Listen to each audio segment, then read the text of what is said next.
పుస్తకం పేరు ప్రయోగం. రచయిత ఓల్గా. తోడు. సాయంత్రం 5 గంటలు దాటింది. ఆఫీసులో అందరూ వెళ్ళిపోయారని ప్యూనొచ్చి చెబితే తప్పనిసరై లేచాడు గంగాధరం. చలికాలం. నెమ్మదిగా చీకట్లు ముసురుకుంటున్నాయి. ఆ చీకట్లను చూస్తుంటే ఎక్కడా లేని దిగులు మనసు నిండా ముసురుకుంది గంగాధరానికి. బిక్కముఖంతో ఆ చీకట్లను చూస్తూ అలాగే నుంచున్నాడు. ఇంటికి ఎందుకెళ్ళాలి? ఇంట్లో దుమ్ము బూజు తప్ప ఏముందని? తాళం తీసుకొని ఇంట్లోకి వెళితే ఒక్కడే కాఫీ పెట్టుకుని తాగడం అనే భయంకర క్షణాలను అనుభవించటానికి పనిగట్టుకుని వెళ్లటం ఎందుకు? ఆ కాఫీ ఏదో హోటల్లో సర్వర్ తెచ్చిపెడితే 10 మంది మధ్యలో కూర్చొని తాగితే పోదు? నెల రోజుల్నుంచి నడుస్తున్నట్లుగానే ఆ రోజు కూడా ఆఫీసు నుంచి హోటల్కి నడిచాడు. సాయంత్రం వేళ. హోటలు కిటకిటలాడుతోంది. 10 నిమిషాల పైనే నిలబడితే కాని సీటు దొరకలేదు. అదైనా ఓ జంటకు ఎదురుగా ఉన్న సీటు. గంగాధరం వెళ్లి కూర్చుంటే వాళ్లు ఇబ్బందిగా ముఖాలు పెట్టారు. కాళ్లు పీకుతున్నాయి బాబూ, నేనేం చెయ్యలేను అనుకుంటూ సీట్లో కూలబడి మంచినీళ్లు తాగాడు. అప్పుడు చుట్టూ చూశాడు. అంతా హడావిడిగా ఉంది. కబుర్లు, నవ్వులు, చర్చలు, సమావేశాలు. హోటలంతా కోలాహలంగా ఉంది. ఆ కోలాహలాన్ని చూస్తున్న కొద్దీ గంగాధరం ఒంటరితనం పెరిగిపోయింది. తన కాయమంతటితో, కాలమంతటితో ఒంటరితనాన్ని పూర్తిగా అనుభవిస్తూ టిఫిన్ తిని కాఫీ తాగేశాడు. పార్కులో ఓ చెట్టు కింద 2 గంటల కాలాన్ని ఆలోచనలకు ఆహుతిచ్చి మెల్లగా ఇల్లు చేరాడు. 6 అంతస్తుల అపార్ట్మెంట్లో 3వ అంతస్తులో గంగాధరం ఫ్లాట్.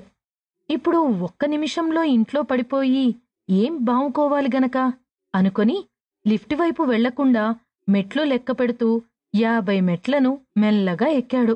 ఇక తప్పదన్నట్లు తలుపు తాళం తీయబోతుంటే పక్కింట్లోంచి ఏడుపు వినపడింది. ఏమైందా అని అటువైపు హడావిడిగా నడిచాడు.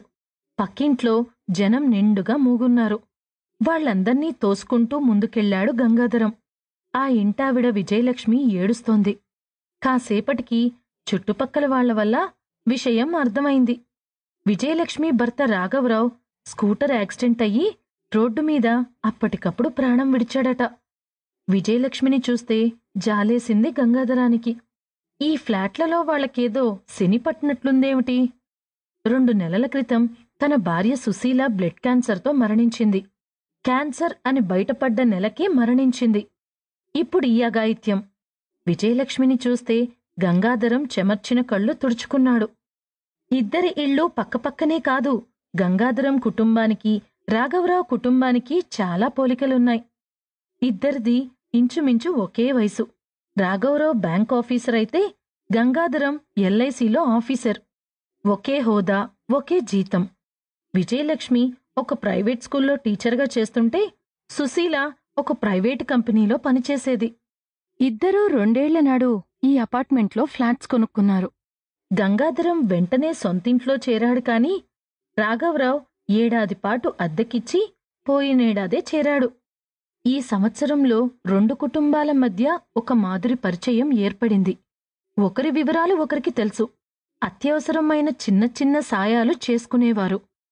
ఆడవాళ్ల మధ్య కూడా కాస్త స్నేహం కుదిరింది.